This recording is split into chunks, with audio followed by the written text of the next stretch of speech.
தேவனுடைய திருநாமம் மகிமைப்படுவதாக. மீண்டுமாக இந்த அருளுரை துளிகளின் வாயிலாக உங்களை சந்திப்பதிலும் உங்களோடு தேவனுடைய திருவார்த்தையை பகிர்ந்து கொடுப்பதிலும் நான் மகிழ்ச்சி அடைகிறேன்.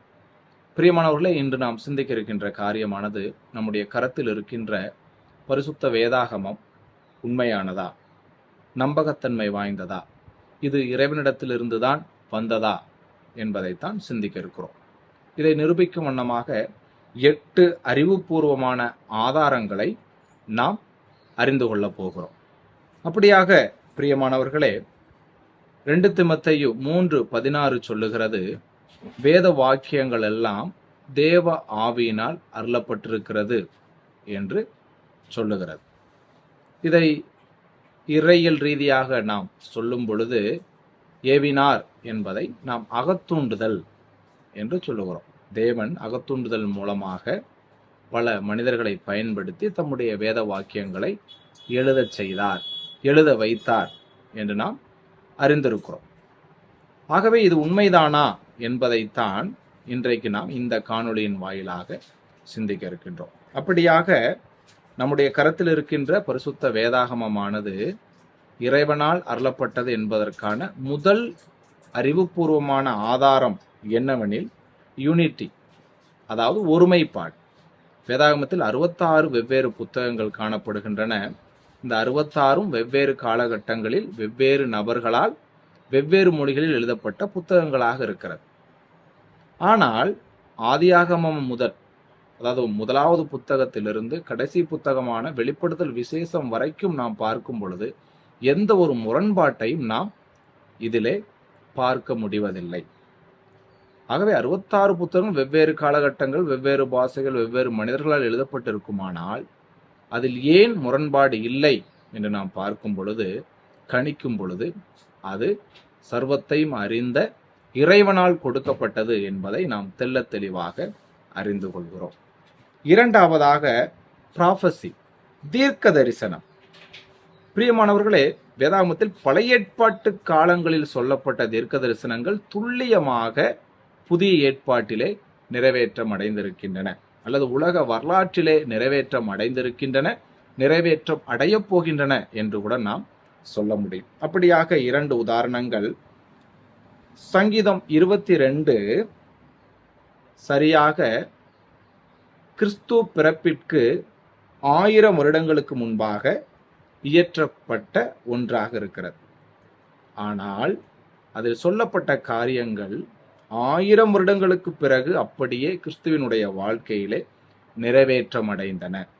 அடுத்ததான இரண்டாவதான ஆதாரம் ஏசாயா 53வது அதிகாரம். இது கிறிஸ்து பிறப்பதற்கு முன்பாக 750 ஆண்டுகளுக்கு முன்பாக இயற்றப்பட்ட எழுதப்பட்ட ஒரு அத்தியாயம் ஏசாயா 53. ஆனால் இது 750 வருடங்களுக்கு பிற்பாடு இயேசு கிறிஸ்துவின் வாழ்க்கையிலே துல்லியமாக நிறைவேற்றம் அடைந்தது. ஆகவே இந்த தீர்க்க தரிசனங்களின் துல்லிய நிறைவேற்றம் என்பது இது இறைவனால் கொடுக்கப்பட்ட தவறாத, பொய்யில்லாத ஒன்று என்பதை நமக்கு நிரூபிக்கிறது. மூன்றாவதான ஆதாரம் ஹானஸ்டி, நேர்மைத்துவம், நேர்மை என்று சொல்லலாம். வேதத்திலே பல கதாபாத்திரங்களை குறித்து நாம் வாசிக்கின்றோம். ஆனால் எந்த கதாபாத்திரத்திற்கும் தேவன் சுகர் கோட்டட்னு சொல்லுவாங்க. சுகர் கோட் அப்படின்னு சொல்லும் பொழுது இனிப்பு பூசி காட்டுவது, அதாவது ஒருவருடைய வாழ்க்கையில இல்லாத ஒரு குணாதிசயத்தை இருக்கிறது போல காட்டுவதும், இருக்கிறத ஒரு தீமையான ஒரு இருக்கின்ற குணாதிசயத்தை நல்லது போல காட்டுகிற அந்த ஒரு சுகர் கோட்டட் மென்ஷன்லாம் என்ன இல்லை, பைபிள்ல கிடையாது. ஆகவே ஒரு கதாபாத்திரம் எப்படி வாழ்ந்தாரோ அதை அப்படி அப்பட்டமாக தெளிவாக வேதம் சொல்லுகிறது. கதாபாத்திரம் மட்டுமல்ல, எல்லா காரியங்களை குறித்தும் அப்பட்டமாக தெளிவாக தைரியமாக ஆண்மையுடன் வேதாகமம் பேசுகிறது. ஆனா உலக வரலாற்றை எடுத்து பாருங்க, ஒரு மனிதனுடைய பாசிட்டிவான பக்கம் தான் பேசப்படுமே ஒழிய நெகட்டிவான பக்கம் அதிகமாக பேசப்படாது. அதை அவங்க எழுதுவதற்கு விரும்ப மாட்டாங்க. ஆனால் அப்படி இருக்கும் பொழுது வேதாகமத்திலே உள்ள கதாபாத்திரங்கள் அவர்கள் எப்படி இருந்தார்களோ அப்படியே பேசப்படுவது என்பது இந்த வேதம் இறைவனால் அருளப்பட்டது என்பதை நிரூபிக்கின்ற மூன்றாவது ஆதாரமாக காணப்படுகிறது. அடுத்ததாக நான்காவதான ஆதாரம் டியூரபிலிட்டி. இதை தமிழிலே அழியாத்தன்மை என்று சொல்லலாம். நம்முடைய பரிசுத்த வேதாகமம் பல நூற்றாண்டுகளை, பல யுகங்களை கடந்து வந்த ஒரு புத்தகமாக காணப்படுகிறது. உலக வரலாற்றிலே நம்முடைய பரிசுத்த வேதாகமத்தை போல அதிக தாக்குதலுக்கும் விமர்சனத்துக்கும் உள்ளான வேறு எந்த புத்தகமும் இந்த உலகத்திலே கிடையாது. அப்படியாக பல யுகங்களையும், பல நூற்றாண்டுகளையும், பல தாக்குதல்களையும், பல விமர்சனங்களையும் தாண்டி நம்முடைய கரத்தில் அழியாத்தன்மையுடன் இருக்கின்ற புத்தகம் தான் நம்முடைய பரிசுத்த வேதாகமம்.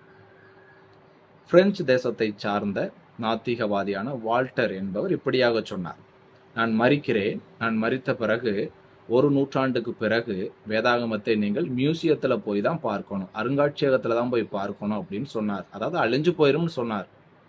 பட் அவர் இறந்த பிறகு அவருடைய வீட்டில் இருந்த பிரிண்டிங் ப்ரெஸ்ஸை பைபிள் சொசைட்டி விலைக்கு வாங்கி அங்கேயே பைபிளை அச்சடித்து எங்கும் பரப்பினார்கள்.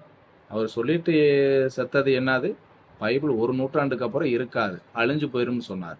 ஆனால் அவர் தன்னுடைய வீட்டிலே தன்னுடைய பத்திரிகைகளான நாத்திக பத்திரிகைகளை அச்சடித்த அதே பிரஸ்ஸை பைபிள் சொசைட்டி விலைக்கு வாங்கி பைபிள் அதில் அச்சடித்து எங்கும் அதை கொடுத்தாங்க. ஆகவே நம்முடைய பரிசுத்த வேதாகமம் அழியாத்தன்மை உள்ளது என்பதை நம்முடைய மனதிலே நிறுத்தி கொள்ள வேண்டும். அடுத்து 5வதான ஆதாரம் பவர், அதாவது வல்லமை. பிரியமானவர்களே, நம்முடைய வேதாகமத்திற்கு ஒரு மனிதனுடைய வாழ்க்கையை மாற்றுகின்ற வல்லமை, சக்தி காணப்படுகிறது. அப்படியாக நான் ஒரு காரியத்தை கேள்விப்பட்டிருக்கிறேன். ஒரு ரட்சிக்கப்பட்ட ஒரு காட்டுவாசி மனிதனிடம், அதாவது அந்த மனிதன் ரட்சிக்கப்படுவதற்கு முன்பாக நரமாமிசம் தின்னக்கூடிய நபராக இருந்த ஒரு நபர். அந்த நபரிடம் ஒரு நாத்திகவாதி சென்று, நற்செய்தி என்பது பொய், கிறிஸ்து என்பது பொய், இந்த பரிசுத்த வேதாகமம் என்பது பொய் என்று சொல்லியிருக்கிறார். அப்பொழுது அந்த மனிதன் இந்த நாத்திகவாதிக்கு சொன்ன பதில் என்னவென்றால், இது பொய்யாக இருக்குமானால், நீ சொன்ன நற்செய்தியாக இருக்கட்டும், கிறிஸ்துவாக இருக்கட்டும், இந்த பைபிளாக இருக்கட்டும், இவைகள் பொய்யாக இருந்திருக்கும் என்று சொன்னால் இவ்வளவு நேரம் எனக்கு முன்பாக நீ நின்று பேசிக் கொண்டிருந்திருக்க முடியாது என்று சொன்னாராம். அப்படியானால் இது எதை நமக்கு நிரூபிக்கிறது? நம்முடைய பரிசுத்த வேதாகமத்திற்கு ஒரு மனிதனை மாற்றுகிற வல்லமை, சக்தி இருக்கிறது என்பதை இது காட்டக்கூடியதாக இருக்கிறது. ஆகவே இந்த வல்லமை, இந்த பரிசுத்த வேதாகமம் இறைவனால் அருளப்பட்டது என்பதற்கான ஆதாரமாக காணப்படுகிறது. அடுத்து 6வதான ஆதாரம் ஃப்ரெஷ்னஸ், அதாவது புதுமை என்று சொல்லலாம். நமக்கு தெரியும், வரலாற்றிலே வாழ்ந்த ஒரு மாபெரும் விசுவாச மனிதன்தான் ஜார்ஜ் முல்லர். அவர் சொன்னார், நான் 100 தடவைக்கும் மேலாக பரிசுத்த வேதாகமத்தை வாசித்திருக்கிறேன். அந்த ஒவ்வொரு முறையும் இது எனக்கு புதுமையாகத்தான், புதியதாகத்தான் தோன்றுகிறது என்று சொல்லியிருக்கிறார். ஆகவே பிரியமானவர்களே, நம்முடைய வேதம் அனுதினமும் நம்மோடு புதுமையாக இடைபடக்கூடியதாக காணப்படுகிறது.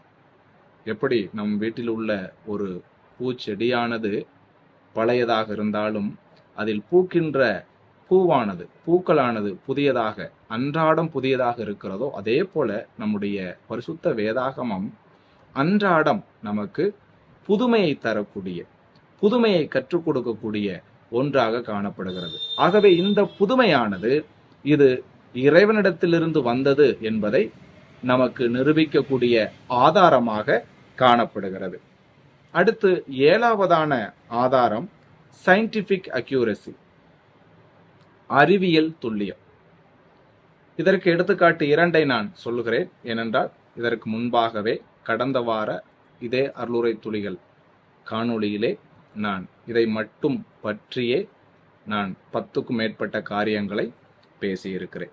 ஆகவே நம்முடைய வேதாகமம் அறிவியலுக்கு முரண்படாத, அறிவியலோடு ஒத்துப்போகின்ற ஒரு துல்லியமான புத்தகமாக காணப்படுகிறது. முதலாவதாக ஏசாயா 40:22, அதிலே பூமி உருண்டை என்று சொல்லப்பட்டிருக்கிறது. அதை இன்றைக்கு அறிவியல் ஒத்துக்கொள்கிறது. அடுத்ததாக யோபு 26:7 பூமி அந்தரத்தில் தொங்குகிறது, பிடிமானம் இல்லாமல் தொங்குகிறது, நிற்கிறது என்று சொல்கிறது. அறிவியல் அதை இன்றைக்கு ஒத்துக்கொள்கிறது. ஆகவே பிரியமானவர்களே, நம்முடைய வேதாகமம் அறிவியலுக்கு முரண்படாத, அறிவியலோடு ஒத்துப்போகின்ற துல்லியமான ஒரு புத்தகமாக இருக்கிறது. பூமி உருண்டை, பூமி அந்தரத்தில் நிற்கிறது என்பதெல்லாம் அறிவியல் வளர்ச்சிக்கு, அறிவியல் கண்டுபிடிப்புகளுக்கு முன்பாகவே, பல நூறு ஆண்டுகளுக்கு முன்பாக, பல நூற்றாண்டுகளுக்கு முன்பாக எழுதப்பட்ட பதிவுகளாக, விடயங்களாக இருக்கின்றன. ஆகவே இது கண்டிப்பாக மனிதனுடைய கற்பனையினாலே துல்லியமாக எழுதப்பட்டிருக்க முடியாது. ஆகவே இந்த அறிவியல் துல்லியம் என்பது, இந்த வேதாகமம் இறைவனிடத்திலிருந்து வந்தது, இறைவனால் ஏவப்பட்டு எழுதப்பட்டது என்பதை நிரூபிக்கிறதாக இருக்கிறது. கடைசியாக 8ஆவதான ஆதாரம் ஹிஸ்டாரிக்கல் அக்யூரசி, வரலாற்று துல்லியம். பிரியமானவர்களே, நம்முடைய வேதாகமம் வரலாற்றை உள்ளடக்கிய புத்தகம். இது உலக வரலாற்றிற்கு முரண்படாத ஒரு புத்தகம் என்பதை நாம் அறிந்து கொள்ள வேண்டும். அதாவது இன்றைக்கு நடைபெறுகின்ற வேதாகம இடங்களில் நடைபெற்று கொண்டிருக்கின்ற அகழ்வாராய்ச்சிகள், தொல்பொருளியல் என்று சொல்வோம், அகழ்வாராய்ச்சிகள். அந்த ஆராய்ச்சிகள் வேதாகமத்தில் சொல்லப்பட்டுள்ள நகரங்கள், வேதாகமத்தில் சொல்லப்பட்டுள்ள கலாச்சாரங்கள் ஆகியவற்றினுடைய எச்சங்களை இன்றைக்கு உலகத்திற்கு வெளிப்படுத்தி கொண்டிருக்கின்றன. ஆகவே வேதாகமத்தில் சொல்லப்பட்ட வரலாற்று நகரங்களும் பண்பாடுகளும் உண்மையானவை என்பதை இதிலிருந்து நாம் அறிந்து கொள்கிறோம். அது மட்டுமல்ல, இந்த தொல்பொருளியல் மட்டுமல்ல, வேதாகம எழுத்தாளர்களுக்கு வெளியே உலக வரலாற்று ஆசிரியர்களும் கூட தங்களுடைய எழுத்துக்களில், வரலாற்று புத்தகங்களில் வேதாகமத்தின் காரியங்களை பதிவு செய்து வைத்திருக்கிறார்கள். ஆகவே வேதாகமத்தில் சொல்லப்பட்டவைகள் நடக்கவில்லை என்று சொன்னால் உலக எழுத்தாளர்கள் அவற்றை குறித்து எழுத வேண்டிய அவசியமில்லை, அப்படி எழுத முடியாது. ஆனால் எழுதியிருக்கிறார்கள் என்று சொன்னால் வேதாகமத்தில் சொல்லப்பட்ட உலக வரலாறு உண்மைதான் என்பதை நாம் அறிந்து கொள்கிறோம். எடுத்துக்காட்டாக ஜோசிபஸ் என்கிற யூத வரலாற்று ஆசிரியர், அவர் தன்னுடைய ஆன்டிகுட்டிஸ் என்கிற அந்த புத்தகத்திலே 19வது அதிகாரத்திலே 7:2-5, அடுத்ததாக 8:1-2 ஆகிய அந்த பகுதிகளில் நம்முடைய அப்போஸ்தலருடைய நடபடிகள் 12வது அதிகாரத்தில் வருகின்ற ஏரோதுவினுடைய பிரசங்கம், அடுத்ததாக அவன் அந்த பிரசங்கத்தை தொடர்ந்து மரித்து போகின்ற அந்த சம்பவத்தை அப்படியே பதிவு செய்து வைத்திருக்கிறார். ஆகவே பிரியமானவர்களே, நம்முடைய வேதாகமம் வரலாற்றிற்கு முரண்படாத புத்தகம், வரலாற்றை துல்லியமாக கொடுக்கிற புத்தகம். ஆகவே பிரியமானவர்களே, இந்த 8 ஆதாரங்களும் நமக்கு சொல்லக்கூடிய ஒரே ஒரு விஷயம் என்னவென்றால், இந்த வேதம் உண்மையானது, நம்ப தகுந்தது என்பதைத்தான். 2 தீமோத்தேயு 3:16 நாம் பார்க்கிறது போல, இதில் சொல்லப்பட்ட அனைத்தும் தேவ ஆவியானவரால் ஏவப்பட்டவைகள். தேவனே இவைகளை நமக்கு சில பரிசுத்த மனிதர்கள் மூலமாக, பிரித்தெடுக்கப்பட்ட மனிதர்கள் மூலமாக எழுதி கொடுத்திருக்கிறார். ஆகவே பிரியமானவர்களே, நம்முடைய கரங்களில் இருக்கின்ற அந்த பரிசுத்த வேதாகமமானது உண்மையானது, 100% நம்ப தகுந்தது என்பதை இதிலிருந்து நாம் அறிந்து கொள்கிறோம். ஆகவே இப்படிப்பட்ட இந்த துல்லியமான இறைவனுடைய வேதாகமத்தை, புத்தகத்தை நேசிப்போம், தியானிப்போம், அதில் எழுதியிருக்கிறபடி நம்முடைய வாழ்க்கையை கட்டமைப்போம். இறைவனுடைய நாமம் இன்றும் என்றும் சதா காலங்களிலும் மகிமைப்படுவதாக.